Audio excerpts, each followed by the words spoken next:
Divine Feminine. How y'all doing this beautiful Friday evening? Welcome, loves.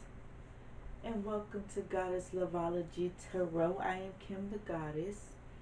And we'll be doing our Divine Feminine Oracle reading this evening and finding out what she needs to do or know regarding love and life, period.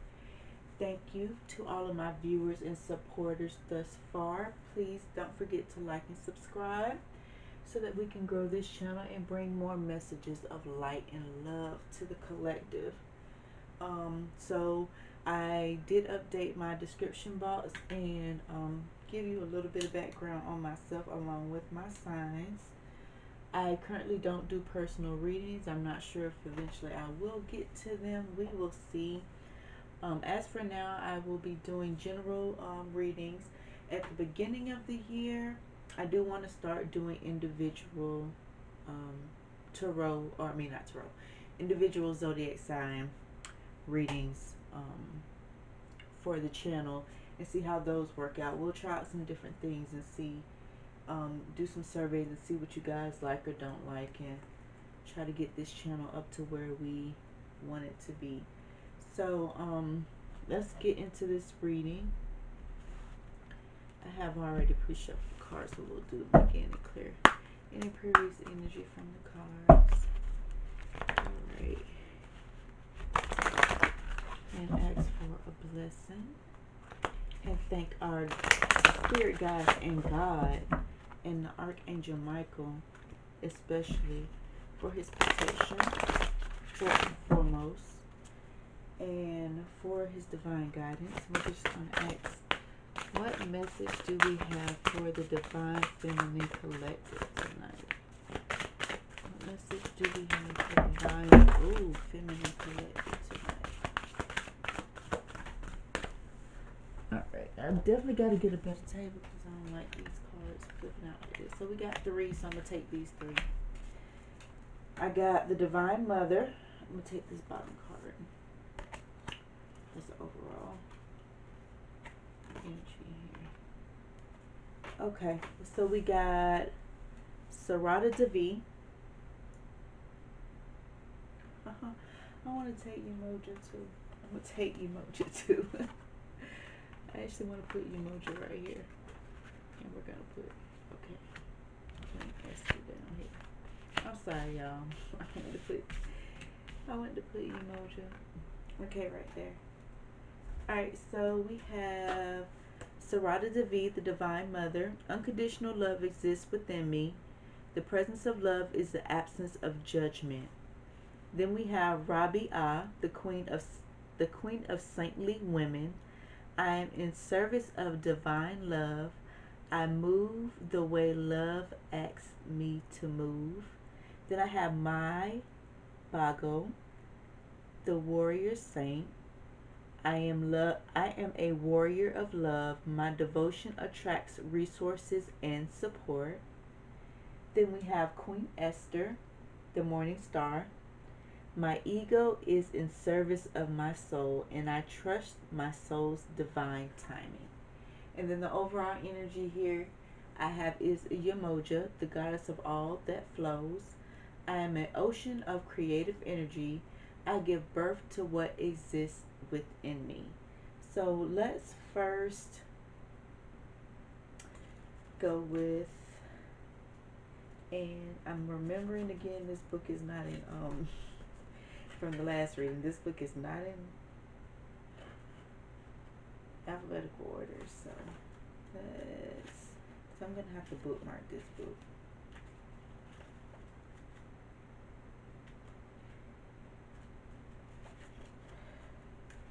Just a second here. Here we go. Sarada. Okay, I'm definitely. Let me hold on, y'all. Let me bookmark this book, so I ain't got to do this right here because I don't know why they did it anyway. And I said that in the last video. Okay, so I'm sorry. So who is Sarada V? She embodies the feminine power that initiates seekers onto a spiritual path through unconditional love. Sarada Devi was born in India in 1853 to poor Brahmin parents. As a little girl, she worshipped a clay figurine of the goddess Kali, meditated, and began to have visions. At age 5, she was betrothed to the priest, and 10 years later, she joined him at a temple, and they began a lifelong spiritual marriage together. As a guru, she was known for treating all her disciples as her children. Many of her devotees relate that she initiated them in a dream. Oh, she came to them in a dream, all of her devotees. She appeared as a goddess in human form and gave them a mantra. When they met her for the first time, they would recall the dream and know instantly that they were encountering the guru.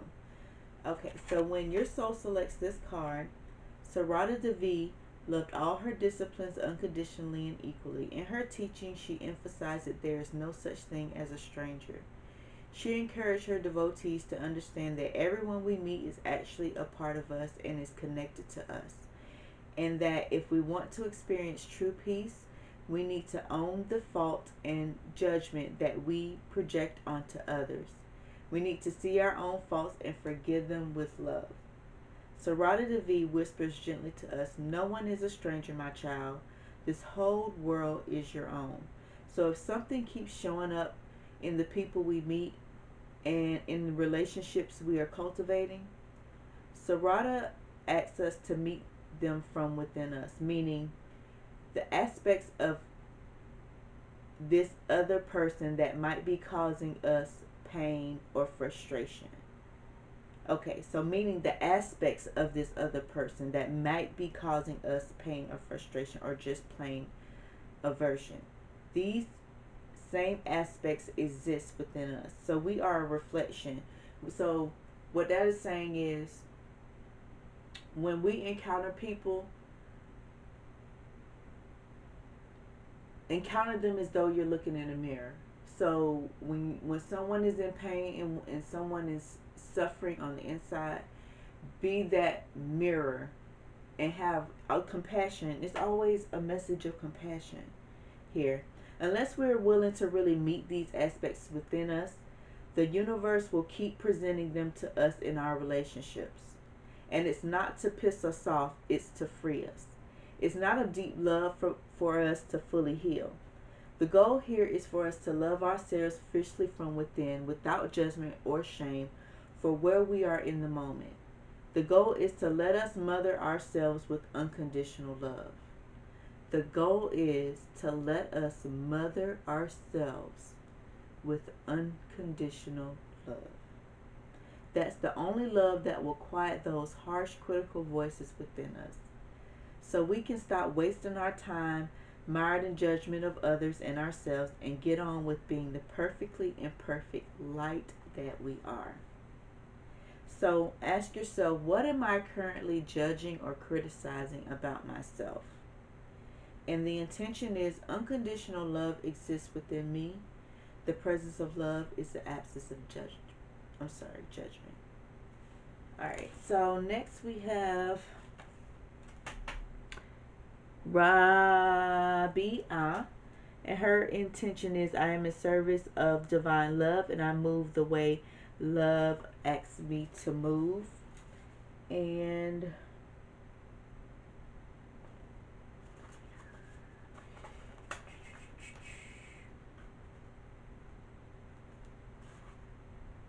so when your soul selects this card, in her lifetime, Rabia embodied a freedom that divine love offers us.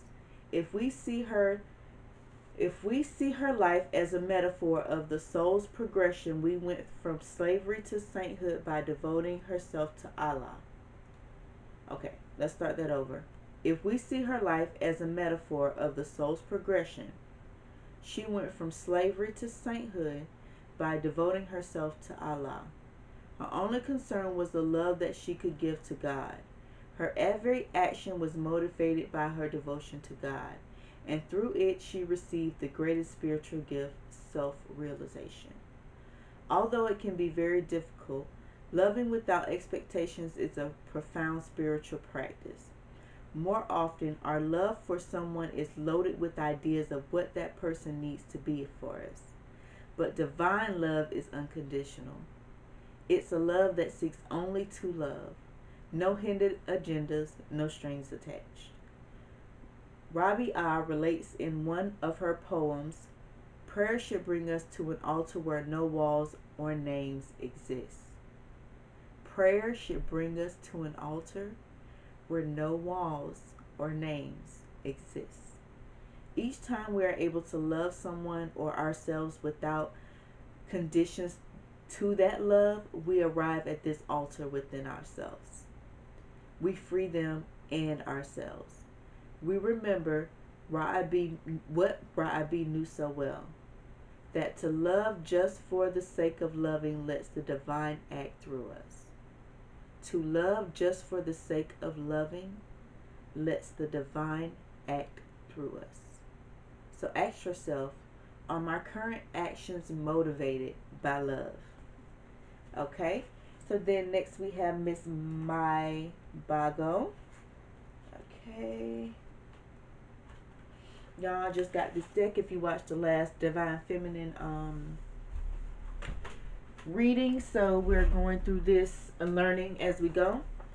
And I like reading these messages this way as well. So hopefully this video doesn't get too long to where I can't post it or I have to chop it up. But let's get through this. So my Bago's message's intention is, I am a warrior of love. My devotion attracts resources and support. She represents the outwardly courage and resourcefulness that comes with deep devotion and commitment. When your soul selects this card, devotion grounds us and allows us to see just how many resources are available to us. And devotion elevates our perception so that the spiritual realm can infuse us with light, strength, and energy that is greater than our own. Devotion is the action we feel compelled to take that demonstrates our commitment to love. The power of my Bago's devotion kept the Sikh religion alive. The task seemed impossible. 46 against a whole Mughal army. But what has never happened before becomes possible through true devotion and the force of pure love. Mai is the warrior saint who reminds us to be fully devoted to what we love. Then courage isn't an effort. It isn't something we have to cultivate. Courage is what we commit to love bestowed. Courage is what commitment to love bestows to us. Courage is what commitment to love bestows to us. Devote yourself fully to what's at hand, to what's in your heart, and the strength, the support, and the courage to complete the task will rise to meet you. Alright. Devote yourself fully to what's at hand, to what's in heart, and the strength, the support, and the courage to complete the task will rise to meet you. So ask yourself, what am I committed to with my entire being? So far I got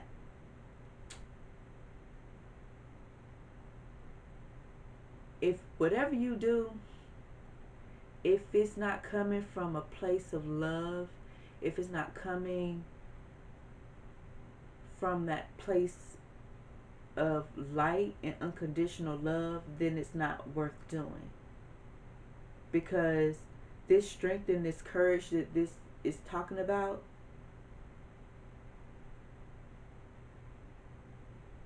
doesn't come without that commitment to love and being devoted to it. That's what I'm getting. And my Bago is saying that that devotion and that commitment will attract the resources and support that you need and the unconditional love that you need. So if you're out here praying for love, what type of love is it that you're praying for? And also look within and make sure that you are a reflection of that love that you are praying for. All right, so I ain't gonna get deep. I gotta keep it moving. Queen Esther. All right, let's see. Queen Esther. She's not far from where we are. All right, so she represents the powerful combination of feminine intuition and divine timing. So when your soul selects her card, the ego has a timetable that the soul couldn't care less about. When we are feeling stressed or threatened in some way, fear can be exceptionally loud and can inform the ego to work overtime in trying to get something accomplished or to manipulate something to happen. The natural flow of energy that's always at work behind the scenes, the universe's capacity to assist us, then gets blocked. Again, the natural flow of energy that's always at work behind the scenes, which is the universe's capacity to help us, it gets blocked. When we are in service of love, we are following the dictates of our soul. And when the ego is in service of the soul, divine timing ensues. Esther mastered this art. Even under extreme duress, she listened wisely to her soul. She became a queen by letting her love for her people inform her feminine intuitive powers. This is her imperative. Trust that everything is aligning in divine timing. Trust your soul voice. Trust that everything is aligning in divine timing. Trust your soul voice. Trust that everything is aligning in divine timing. Trust your soul voice. Ask yourself, what do I intuitively know will happen in divine timing for me? What do you know that you know that you know that you know is going to happen? And let it go. Let the natural flow that's working behind the scenes to assist you flow. So, Yemoja is the last goddess here. I think I may be over. Let's pray I'm not. And her message is, I am an ocean of creative energy and I give birth to what exists within me. So let's see here. If I am over, I'm just going to have to chop this into two parts because I hate having to cut the message like this. And then I don't get to read the history on the goddesses. So, Yemoja. Okay, so Yemoja represents the creative force of the unconscious, the secret depths that bring the unseen into the physical realm. The African goddess Yemoja gave birth to all 14 gods and goddesses in the Yoruba religion. She is caring and nurturing and yet also fiercely protective and strong with a desire to relieve her children from any struggles and sorrows. She is worshipped at the ocean and any flowing body of water, though it is said that her true home is in the Ogun River in Nigeria. She is considered to be a mermaid, whose energy, blessing, and power flows through all forms of water, cleansing, renewing, inspiring, and reminding us of the limitless love we are. So when these other goddesses, when they say, I think Yemoja is in this Goddess Guidance Oracle, because it's a card in there that says get near bodies of water to meditate. The beach. I don't know how spiritually in tune you are, but the beach is the perfect place to meditate. It's something about the salt water. It's something about the air. It's just something about it. You don't even have to get in the water. Just listening to the waves. It's just something so refreshing and renewing about the beach.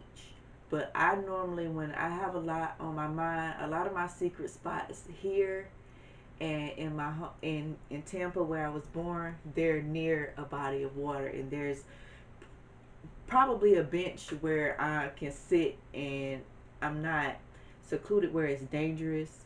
but I can sit near a body of water and just think and look at nature and remember that the things that I'm stressing about are the small things. Okay, so let me get back to you, Moja. Enough about me, Miss Leo. In Brazil and Uruguay, she is offered succulent food and gifts on tiny boats cast out to sea from the beaches. Her worshippers ask her to give them her blessings so that their desires in the new year can manifest. She is the queen of the ocean, the ruler of the subconscious, the creative force that allows us to translate the infallible into art, a mother of all. She is the energy that brings new life into this world. Your soul selects her card. Yemoja creates a flow where before there was a block or a stagnation in our life force. I put her right here. Me and my son type. I put her. Yeah. I gotta find some type of stand. They probably got some at the dollar, so I'm gonna find a stand so I can put the cards up here. Okay.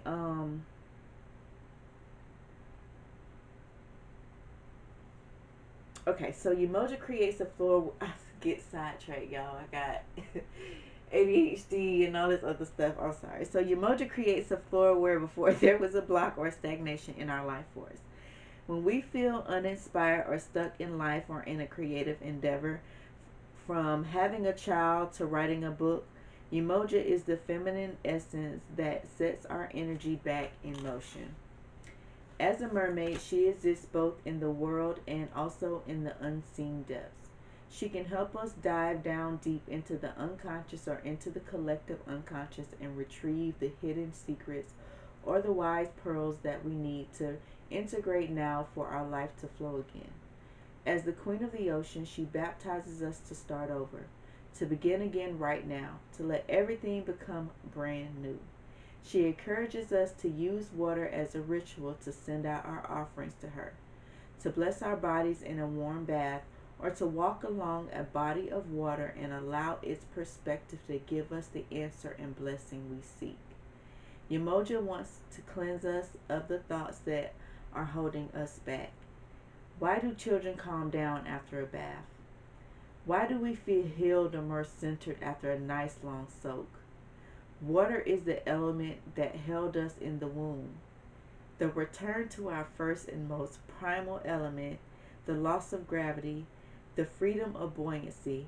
This allows us to release feelings of or thoughts of being trapped or stuck. Umoja reminds you to use your tail. You are not of this earth. You are of the sea. So ask yourself, what do I need to bring from out of the depths into the material world? I love this card. Oh my God. This card just gave me life. So I need to add a water element and an air. I need to add a water and air element to my altar. And sometimes a nice soak or bath not only clears our energy, but it also relieves our aches and our pains and our muscles, and those of us that are slowly creeping up into, I ain't gonna say mid because I'm not close to the middle of my life yet. At least I hope. At least I hope and pray that I'm not. But those that you know feel those aches and pains of our body and need healing, a lot of times a nice crystal baths are wonderful. Epsom salt. Also try pink. I think it's Himalayan salt as well. Tea baths are wonderful. I know it's because I first got into learning about spirituality because I got diagnosed with a bunch of stuff, and the doctor was like, "Hey, you're gonna be on medicine for the rest of your life," and I'm like, "Hey, I don't even like taking Tylenol when I have a headache. I feel like if I have a headache, it's something that I need to pay attention to, and I probably just need to lay down and let the moment pass and try to regenerate." But I got into spirituality by looking up holistic ways to heal my body, and different ways for basically healing other than using medicine. So you can look up some holistic and spiritual ways for healing as well, along with your moja's message, getting along a body of water, having a nice long soak. So this is we're gonna do a part 2 to this video because I wanted to do a love reading as well for the divine feminine. Alright, so let me put up my cards. But beautiful message here. I love these cards, y'all. I don't know why I was called. Well, I need to stop questioning why, because there's a reason for everything. I was called I was called to these cards to deliver these messages to you guys. These are some beautiful cards, and as y'all see, I want to leave the emoji right there to remember to add a water element to my altar, and to also get outside and to meditate and use nature, because this is, I'm telling you, it's a different type of rejuvenation going outside in nature. Alright, so let's get a love message for the divine feminine collective here. Oh, somebody got some unrequited love here and some deception. Ooh.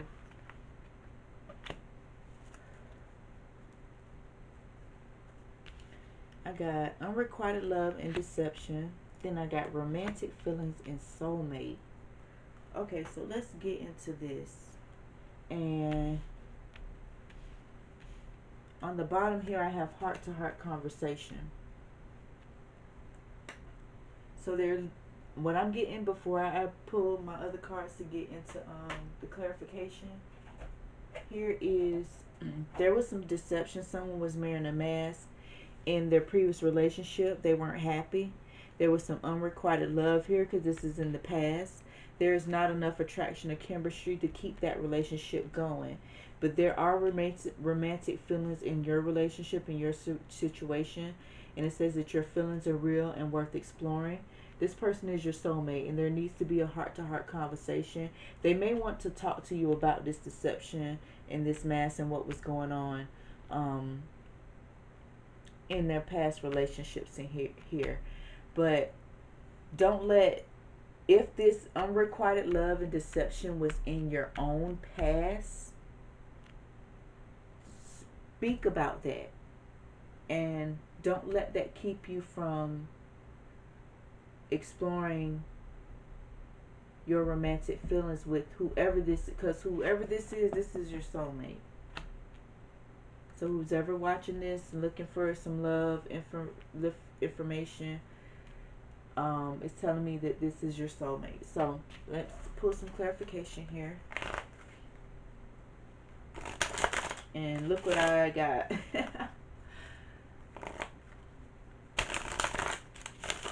The Lover's card, that's what was there when I the Lover's card was there when I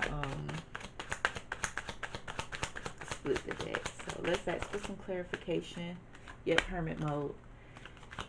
Let's see, let's ask for some clarification on this love reading for the divine feminine collective. Flipped out is the interference and the Prince of Swords. So let's see here. What is, let's get some clarifying for the divine feminine collective. What message do we have for divine feminine collective here? Ooh. Alright. Gonna look at the top and the bottom after I get these cards, how they came out. So I got the Hermit card here. Someone went into hermit mode, which is a spiritual retreat, like deep reflection. Looks like there was some interference here. This interference could have been, let me see.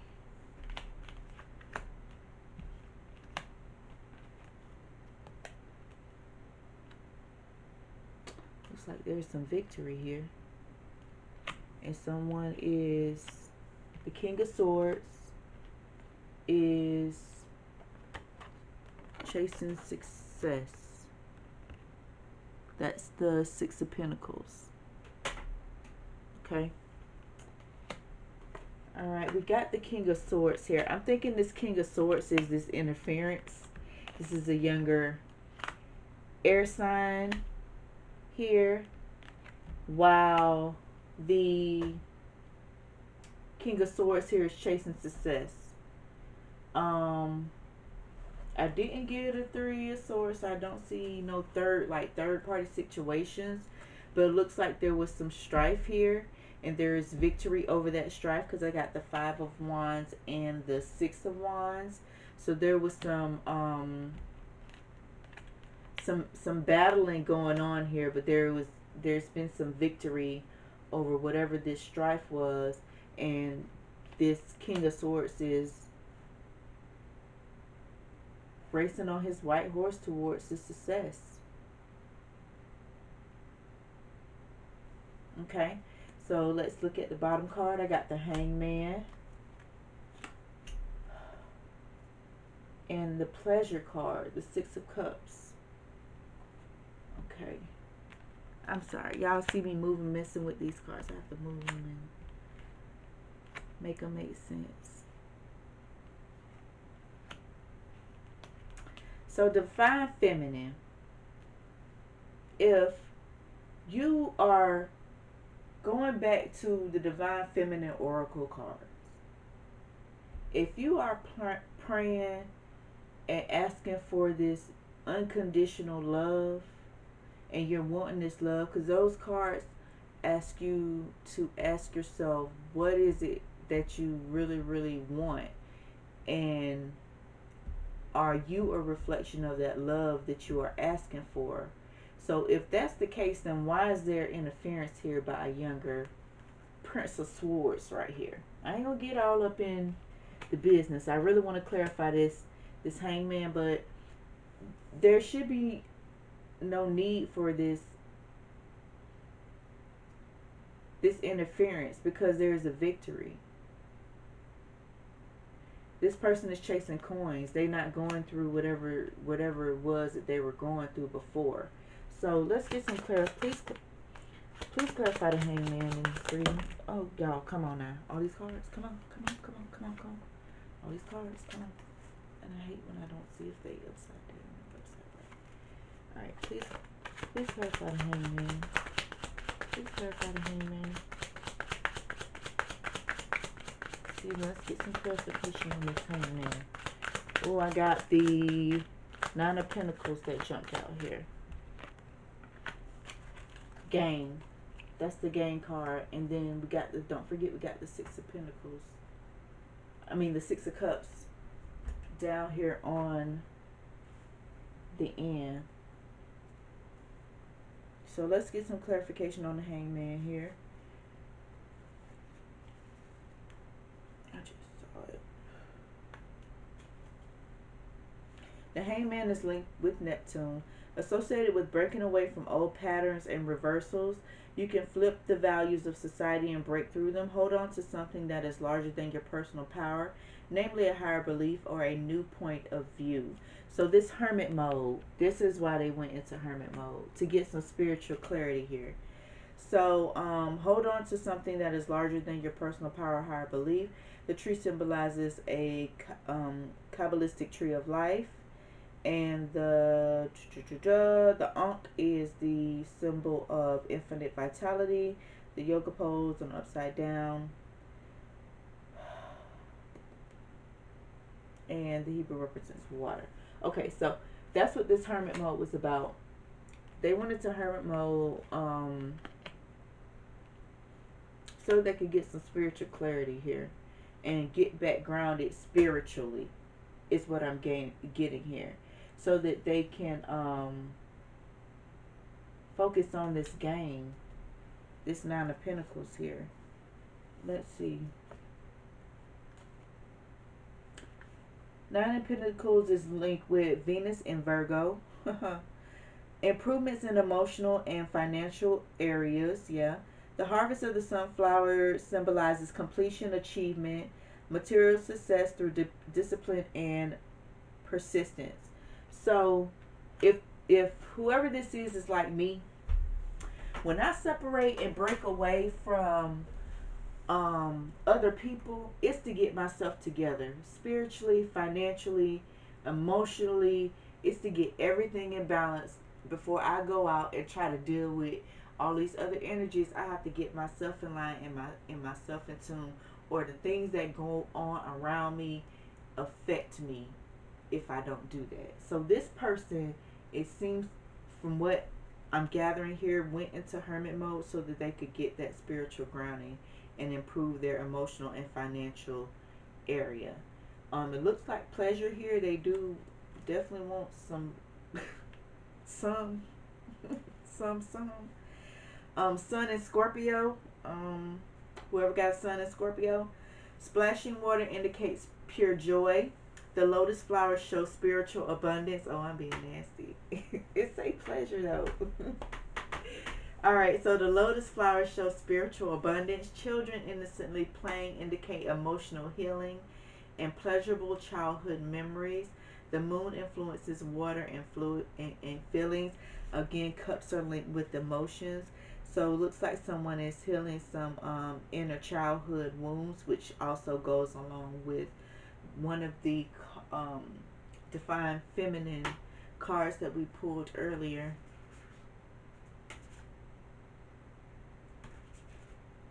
I'm trying to see which one it was. I think it was Queen Esther. I think it was Queen Esther. I'm not sure. But y'all can, correct me on that. Let's see. Do I need any more clarification here? Basically, cut out all interference. Stop worrying about your coins. You do need to get in balance spiritually, financially, and emotionally before you can make room and have time for love.